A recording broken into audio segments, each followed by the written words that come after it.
We're doing another scary animated horror story. You guys know I love watching these every October. Also, hope you don't mind, I have some DVDs and movies on in the background. Yesterday, you guys can kid me for this because I don't care. I still like watching these since all the movies came out. I watched all Hotel Transylvania, 4 movies on DVD. I just finished watching Nightmare Before Christmas. And now I kind of have The Corpse's Bride in the background. But I love this movie so much, I'll literally watch it on repeat. And then after this, I'm going to probably watch Edward Scissorhand. I like Tim Burton movies. They're great. He's absolutely amazing. Okay, anyways, I'm going to shut up. Let's watch this.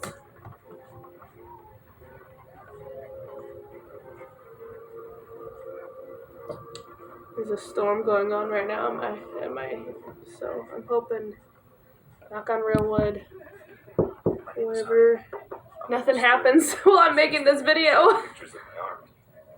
Okay, I know what you're thinking. Honey is a weird name, so please don't tell me what I already know. No, it's not a nickname. My parents are from California, and they're like uber hippies, so you'll figure. As you can probably guess, I grew up in this overly loving, peacenik environment, which I'm sure sounds cool at first, but let's just say it left me wholly unprepared to deal with some of the darker things in life. Needless to say, I really struggled with my mental health in my mid to late 20s.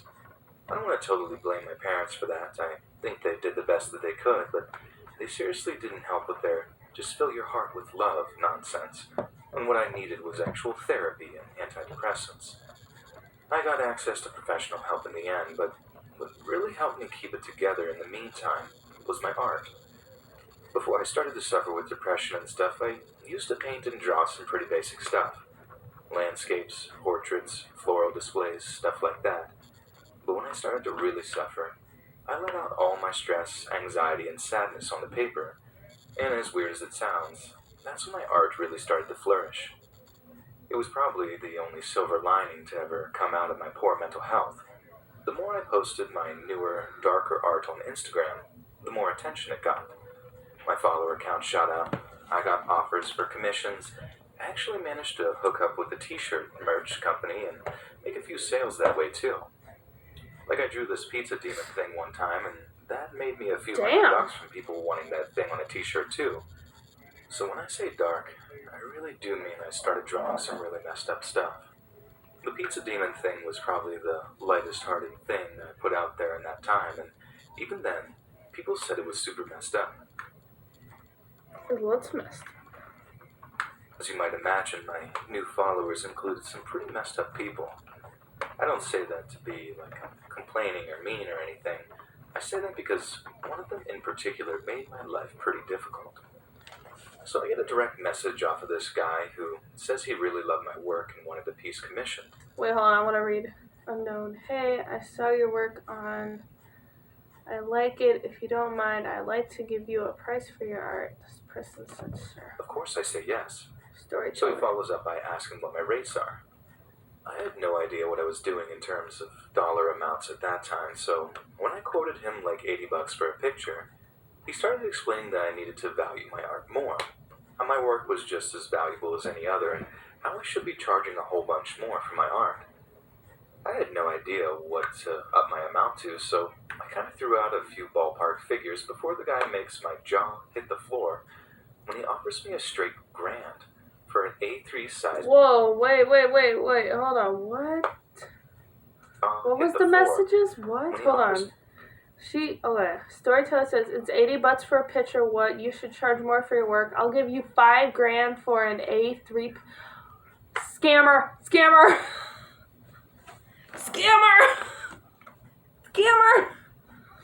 Hey, I would have started off on $80. I wouldn't go any more higher. If I was starting off as an artist, and a lot of people, I would totally start off oh my gosh, my camera light sucks. Oh, by the way, I got this weird ring camera. Oh my gosh. Why did I say ring camera? Holy crap. I got this weird, extremely very old ring light from like a family member of mine. I don't know if it'll make it work better though. Hold on, let me find it while the story's on in the background. Gives me a straight grand Give me a for an second. A3 size picture of whatever I want to draw. Laptop's also charging, so I it's couldn't good. believe it. You guys want to watch $1,000 that? for a picture, which was more money guys than can't I've see ever made in that. my whole life. I got to work straight away, and within a week, I poured my heart and soul out onto paper and sent it off, and got my money via PayPal. Having that kind of affirmation actually lifted my mood to the highest it had been in months. I felt valued, like I could contribute something to the world. I was still dealing with my demons, but when I learned that I could actually profit from them, that I could make use of something that plagued me, it was a great feeling. I stayed in touch with the guy. I'd never been so grateful. The only problem is with this is that I have to literally plug this in though. I said I didn't think I'd be able to get my laptop would be. I'd rather plug this into the wall though. We used to talk back and forth a fair bit, and he shared that he too was an artist. I asked him what kind of artist he was, and he told me that he worked in some very unusual mediums. Naturally, this only got me all the more curious. Will this As work? I got super dark with my Will my light will my I get that people can be shy about showing off their artwork. I was pretty shy too at one point, but this guy needed some serious coaxing in order to show me anything. See, this thing When only he finally works. agreed to show me anything, he told me that he'd do it via one of those self-destructing messages that Insta now does. I Self-destructing? didn't question anything. Like, I knew he'd send one of those self-destructing pictures, maybe so he could protect his intellectual property or something. I was a little confused as to why he didn't seem to trust me, but hey, I pretty much adored this guy, so like I said, I didn't ask too many questions. Boo! I waited patiently for him to send me a picture my life. of his work. It took a minute or two, but he sent me this 3-second self-destructing picture that I was honestly super excited My to God, see. I'm a TikTok star! But when I actually saw what it was, even if it was for a real brief time, I really wish I hadn't. It looked like a ghost what the hell jar did she of some say? kind, and the fluid it was floating in looked sort of greenish black, and I'm pretty sure it was formaldehyde. But it Ew! wasn't just that. The guy had opted to make a few little additions to the goat head. Additions that I couldn't all catch because of how quick the picture flashed before my eyes, but the ones that I saw were horrible. Oh my God, It that's looked like he real? carved the lips away so that all the creature's teeth were showing, and on each one was carved or written a little symbol. I'm also pretty sure he either chemically changed the creature's eyes or replaced them entirely with a kind of metal or semi-precious stone. They had this weird glint to them. Like I said, there wasn't enough time for me to drink the whole thing in, but there was plenty more about the creature's head that had been messed with. It wasn't the details which really got to me. It was the idea that the corpse of an animal had been so horribly disrespected, just so he could try to make some kind of art out of it. I had questions. A lot of questions. But the first thing I had to ask him was if it was really real or just some kind of mock-up of a skull. He told me it was real. Very real. I don't believe it. And that he got Spam. I don't believe it. Scammer. Preserved it. I'm gonna keep that right there, see what happens. Surgically edited the thing over time, mostly using dental tools, apparently for the sake of precision. I personally thought the whole thing was a disgrace. I'm vegan, and I try to stay as ethical as possible, but at the same time, I didn't want to go imposing my own worldview on the guy, especially since I liked him so much. I also didn't want to offend him, so I told him his work was interesting and jaw-dropping. Then asked if he worked with ink and paper or any variation on that. He told me no, and that he only worked with skulls. How they were the capsule that held all the hopes and dreams and fears and needs of the once living creature they belonged to. And that working with them was kind of sacred. I didn't really know what to say to that. He was right in a way. He sounded absolutely crazy for saying it out loud, but I couldn't entirely refute his point. It was like talking to some kind of insane genius almost. Not long after, he asked me if he thought he was cruel to work in such a medium. I told him people might find his work provocative, maybe even objectionable, but that it was fascinating nevertheless. Then he asked if I wanted to see more. Unlike the first time, there was no doubt in me that I most definitely did not want to see any more of this. 100,000%, I would be in the same boat. Like, if someone asked me that, I'd be like, no, good. But no, this person's probably gonna be stupid and be like, yeah, I want to see more. I'm not gonna hurt this person's feelings. And there's an ad. No, seriously, I would not see anymore. No, I'm good. I'm good. No, no, no, no, no, no. And the person's and the storyteller said, yeah, sure, I totally want. No. Bish, if it's another skull and it looks red, I'm gonna close my eyes. Holy crud. First time around, for that goat heads thing, I at least had some degree of curiosity. But at that time, I was just plain horrified by what I saw. It was a monkey's head, or at least it looked like it was some kind of primate. And if I thought the goat's head had received some disturbing additions, this latest one turned out to be 1,000 times worse. It was so bad I only caught the briefest glimpse of it and just had to look away and lock my phone screen to get it away from me. I was a little more confrontational with him after that, telling him that one was considerably more disturbing than the first, and I thought it was maybe a little too sensitive to see any more of his work.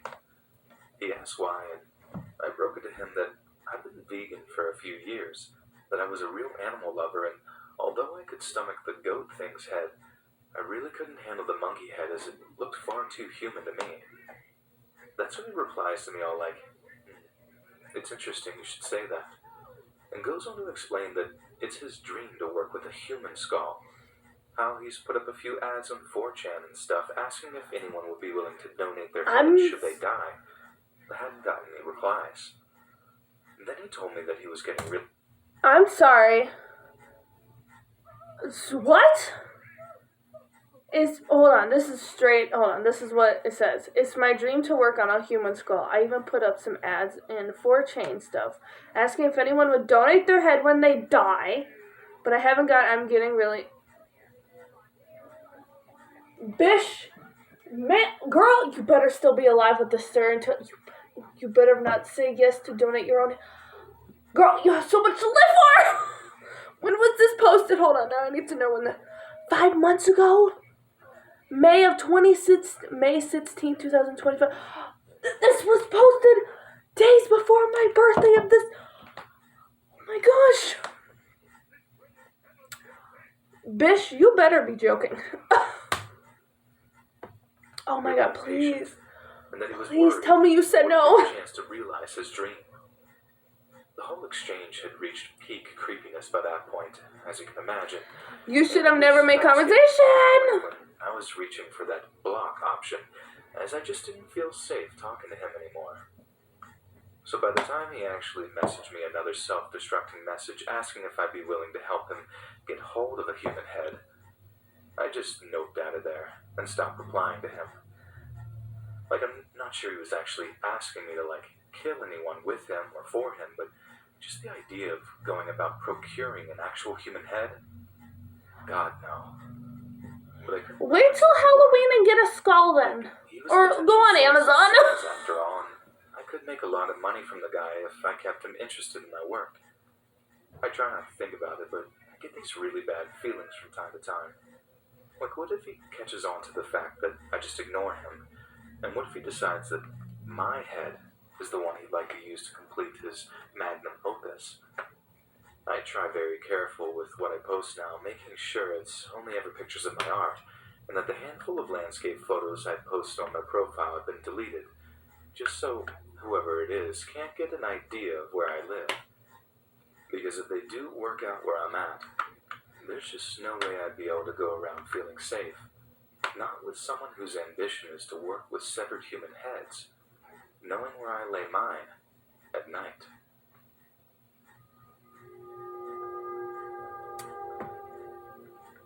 Oh my god, that was story 1. Okay, well, we're on to story 2.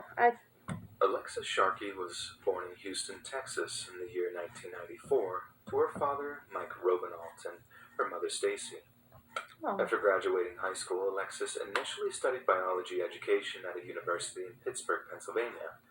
But after gaining her diploma, she seemed to be in no rush to get a teaching job and found work at a premium hair and skincare company named Monat.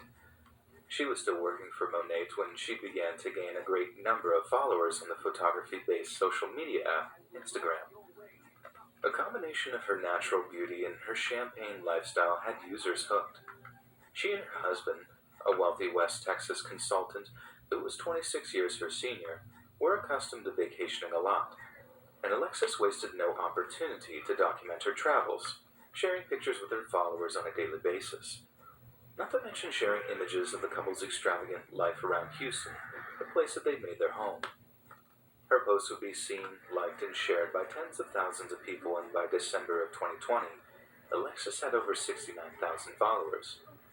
Now, as you may know, Instagram users with large amounts of followers are often contacted by private companies and offered large amounts of money in exchange for advertising their products, and Alexis was no different. Within a relatively short period of time, whilst still working full-time selling products for Monate, which has since been accused of being nothing more than a multi-level marketing company, Alexis was getting sponsorship deals which made her income swell to even higher levels than her consultant husband. But all was not well in the Sharkey home. A close friend of Alexis confessed that she had recently confided in her that she was filing for a divorce. Some had always doubted their relationship given that Tom was considerably older than her, and aside from an intense attraction, the couple seemed to have very little in common. Yet for some reason, Alexis didn't move out of the apartment they shared, even though she and Tom were apparently separated. However, she did see an opportunity to get a breakaway from Tom, as Thanksgiving weekend gave her the chance to stay over at a friend's place for the celebrations. She told her soon-to-be ex-husband that she would be back by the weekend, but on the Saturday following Thanksgiving, Alexis's mother, Stacy, received a call from Tom saying that Alexis was missing, and that he hadn't heard from her since Friday.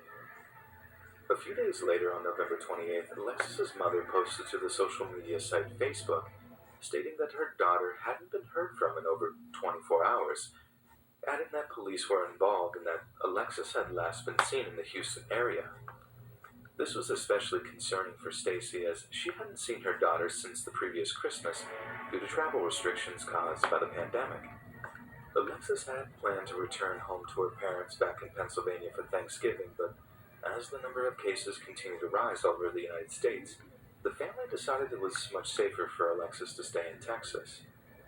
But that very same morning that Stacy posted her plea on Facebook, a sanitation worker employed by the city of Houston saw something unusual lying on the side of the road. At first, he simply believed it was some kind of mannequin, due to the lack of clothes and the stiff positioning of the thing's limbs. But the worker's supervisor, a man named John Richardson, later said that the employee had sounded terrified when he called him, saying he'd noticed the apparent mannequin looked a little too real upon closer inspection, and that he suspected the situation to be far worse. Oh, it's a Beatles commercial. You know what? No. It's just some I'm not magic when you get certain people together, it makes I'm fun. not skipping this ad or muting it. Having not done it for so long, you become an ex-Beatle. But of course, getting back in the band and working on this anthology, it was good. It was good being them again.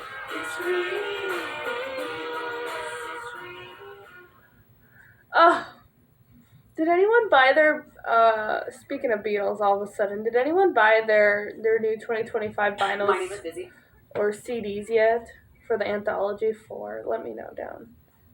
Let me know. If not, that's okay. Oh my gosh, I love my Beatles. Sorry about that. I need to shut up. Human body. The moment of realization traumatized him, and he later told a local radio station that the sight of the body had been playing in his head every day since he discovered it. 2 days later, on November 30th, Houston Police Department held a press conference in which they announced that they had identified the body as belonging to none other than Alexis Sharkey.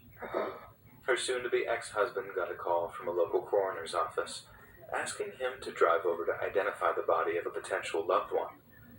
He knew immediately that it was going to be Alexis, but somehow found the strength to head on over, where he found her lying on a mortician's table, dead but with no obvious signs of injury. Yet to his horror, after the news of Alexis's death began to circulate in the news, he began to hear rumors that it was his maltreatment of her that had been the cause of her death. Anonymous accounts from people claiming to be friends of Alexis had told a number of online news publications that the separation from her husband had caused a huge amount of tension in their home, a tension that had soured into hatred. These anonymous friends claimed that Alexis herself had told them that some intense arguments had descended into violence more than once, and that her husband had been putting his hands on her.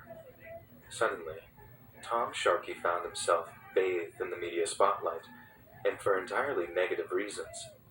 In what became a lightning-quick trial by media, one which was fueled by social media speculation, tens of thousands of furious people assumed that it was Tom who was the murderer, and he began to receive a slew of death threats. It certainly didn't help that initially Tom had refused to comment on his wife's death, but as the threats against him became more and more tangible, he reached out to give a statement to a local ABC affiliate. She understood me. I understood her. We didn't fight when she left. I just told her she shouldn't drive under the influence, he said, overtly implying that Alexis had been drunk the night that she left her friend's Thanksgiving celebrations. He also seemed to insist that there was no trouble in their marriage, and that they weren't filing for divorce at all. This was something that was backed up by Alexis's mother, who said her daughter would have told her if she was suffering marital problems. When the Harris County Institute of Forensic Sciences conducted an autopsy on Alexis's body, they told reporters that they couldn't rule out the possibility of foul play. This only cemented her mother's suspicions that she met a violent end. I believe solely that she was murdered because of the manner in which her body was left, Stacy said. It just drives deep into the soul that something very malicious happened here, and I want to get to the bottom of it. Friends said she confided in them on a recent trip to Mexico that she feared for her life, although she apparently did not say why she held such suspicions. But if this was the case, just who exactly killed Alexis? Police seem to have pretty much ruled out the idea that she was murdered by her husband, since he was quick to volunteer his cooperation with them in the aftermath of her death, and has since stated that they believe it to be only a matter of time before arrests are made. So perhaps Alexis's murder was related to her career selling beauty products of Monat. Not only has Monat been accused of utilizing the techniques of outlawed, multi-level marketing companies, but the quality of its products has also come into question. In the year before Alexis's death, Monat was allegedly investigated by Florida's Attorney General after hundreds of claims that its products caused a host of hair and skin issues.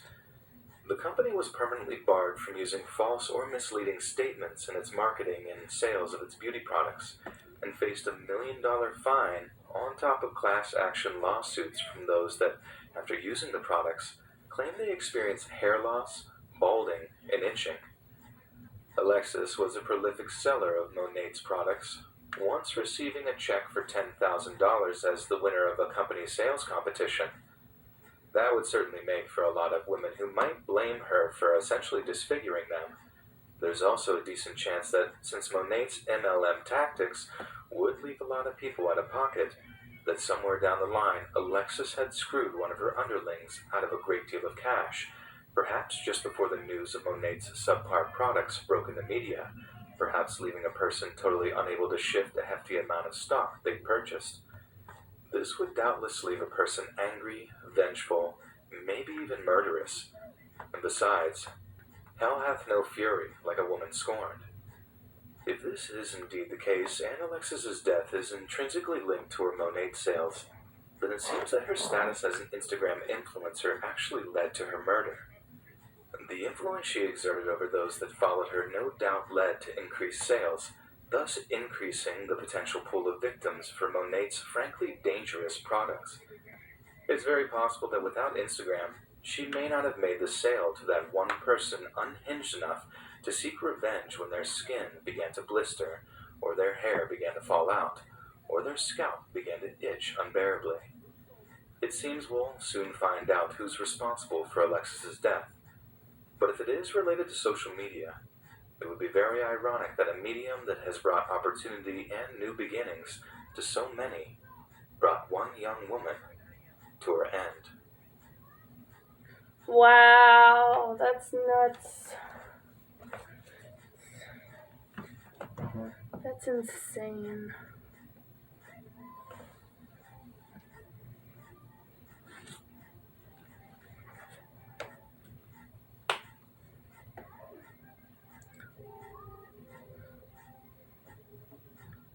Well, okay, so the first two stories were super, super long. But the next story looks like it's about, let's see, it starts about the 21-minute mark. So, it ends about 24. It's like a 4-ish minute story. It looks like he's just something about a movie ad or something with a movie. I get all kinds of ads for different products and services that were only available in Italy. This is an Italian story. Telescreen in a tiny, shiny package, couple it with social media, and we basically hand over our collective privacy, or the fact that no one really cares. No one really gives a hoot that we have next to no privacy anymore. I've even heard people talk about Huawei phones like, I don't care if the Chinese have all my info, what are they going to do with it? Now I use VPNs on almost every device I own these days, and I don't own a smartphone anymore. Just a flip phone that I can turn off whenever I'm not using it. Oh, this must be the guy that talks about... Now I use it all the time. I just find it extremely creepy that we just sleepwalked into this state of affairs without any more thought than, ooh, my phone now has a camera, or ooh, now my phone has the internet. I used to think those conspiracy theory types were just a bunch of loons, but if they were right about our phones, what else are they right about? Huh. Oh well, that's about it. Well, anyways, guys, I hope everyone enjoys that. I'll be putting it down in the description below. Also, yesterday was Cristine's official birthday. She turned 37 years old. She's a 37-year-old lady who watched her live stream today. Has anyone seen my videos and my pictures? Oh my gosh, I am a complete wreck. Oh, that storm stopped. The storm is gone. Oh, wow, that was the quickest storm that's ever happened. Well, it was thundering. I guess it's not doing it anymore. Okay, well, anyways, that's my day. It's about 3:50-ish. I think I'm going to grab a snack. I don't know. Tomorrow's my... Okay, how do I say this in the right way? I wanted to make a video for fall break, but I got wrapped up because I got tired and exhausted from the long, one full day of Chicago trip. It was a Wednesday. And I was going to do a video yesterday, but I got sidetracked. But I want to do a video today because tomorrow I'm going to be busy watching football, my Bears, and also tomorrow would have been another parent's wedding anniversary. But, people are probably going to be like, well, your dad's not around. Why are you still parent? Why are you... First of all, my mom's got my dad no more. So she still likes to go out and see him and visit him at the cemetery. Like, I don't think that's a problem. We see him literally only on holidays and birthdays and Father's Day and wedding anniversaries. I try to go visit him as much as I can over the summer.